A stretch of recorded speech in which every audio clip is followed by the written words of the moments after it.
to subpoena Ghislaine Maxwell to give testimony in a deposition in prison. But the first person trying to speak to Ghislaine Maxwell is Donald Trump's former criminal defense lawyer, Todd Blanche, who is now Donald Trump's deputy attorney general.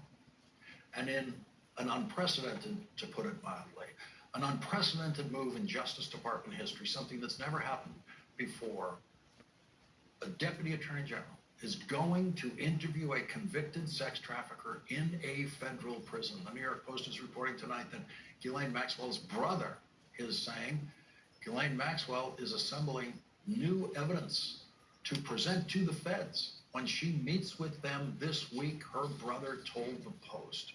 And here is what her brother said about Donald Trump's repeated public sympathy for his sister, the convicted sex trafficker, Ghislaine Maxwell.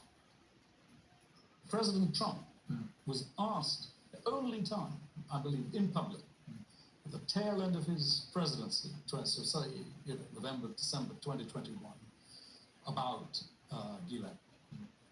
And he said, you know, I don't know much about it, but I wish her well. And I don't think that anyone else showed the slightest piece of humanity.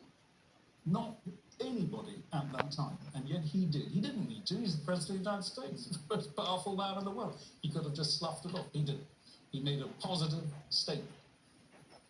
I'm very grateful to that. And I know Ghislaine was too.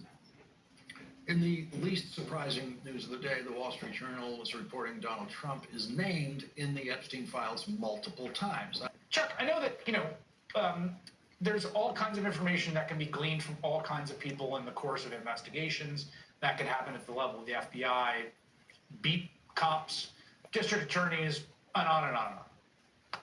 But it just strikes me as weird and very abnormal for the number two at DOJ, after they've prosecuted this woman for perjury, after all this has gone on, they said there's nothing more to see here, to go to meet with her to find out what she knows? What do you think? Well, it is unusual, Chris, but I can back up a little bit to something else that is unusual. Somebody who commits a crime and participates in a crime would obviously have lots of information about the crime and about other criminals. When do you normally get that information as an FBI agent or as a prosecutor?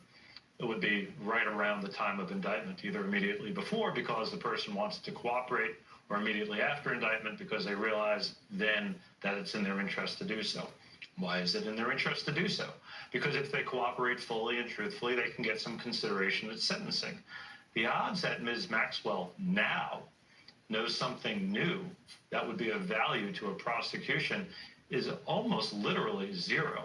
And so to your question, why would you meet with her now? The time for her to have helped has long since passed. There are occasions, they're rare, but there are occasions when somebody who's in prison learns something, likely about another case, in which they can help authorities. But that doesn't seem to pertain here, right? So people want to help or they don't want to help.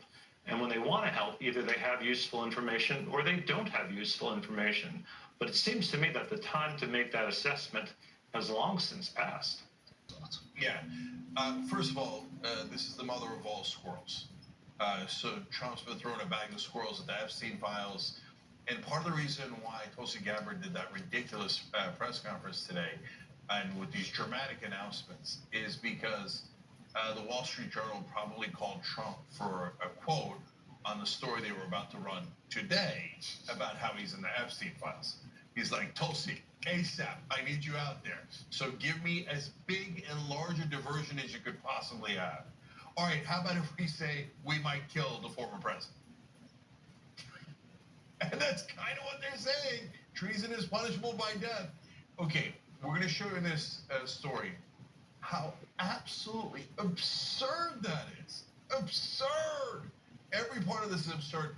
But it's so absurd that I was on a show with right-wingers earlier today on X. All of them were like, well, I mean, we hate Obama and he probably did something, but obviously this is a squirrel. And I was like, whoa, look at that, okay? But a lot of right-wingers do believe this, and if you're among them, wait till you hear the evidence to get the real story. All right, so